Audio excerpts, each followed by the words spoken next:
Aminado si head coach Yeng Guiao na mataas ang expectations sa paghawak niya ng Philippine men's basketball team ngayong all-out ang suporta ng PBA sa kanilang upcoming FIBA Asia World Qualifier Window campaign. Ang detalye hatid ni teammate Dennis Principe. Tanggap ni head coach Yeng Guiao na mataas ang presyo na kanyang nararamdaman ngayong siya ang magmamando sa back-to-back FIBA Asia World Qualifier Window Games ng Philippine men's basketball team kontra Iran at Qatar.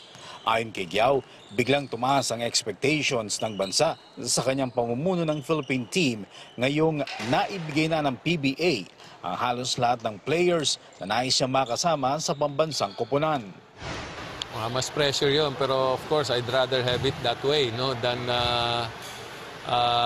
kulang ka sa materyales.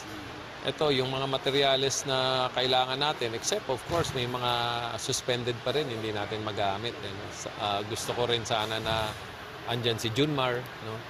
Andyan si Blatch, yung mga malalaki natin dahil makakalaban natin yung Iran, no?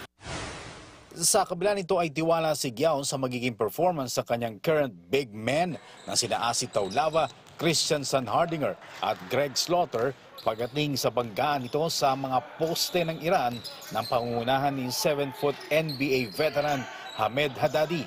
Ito'y kahit na nangihinayang siya sa pagkawala ni Junmar Fajardo dahil sa injury at ni naturalized player Andre Blatch dahil naman sa suspension.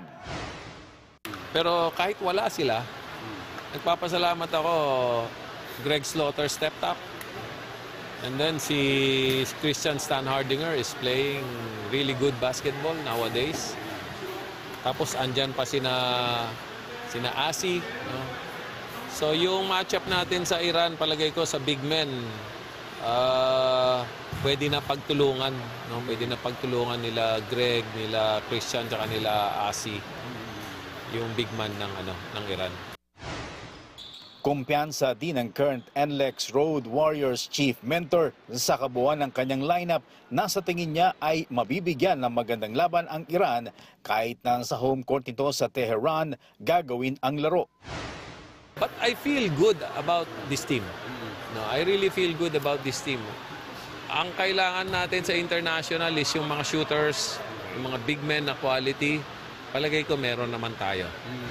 Magkakaroon naman si Guiao ng pagkakataon na masukat ang kalidad ng kanyang roster sa nakaschedule na tune-up game ngayong linggo sa Meralco Gym sa Pasig City. Dennis Principe, PTV Sports.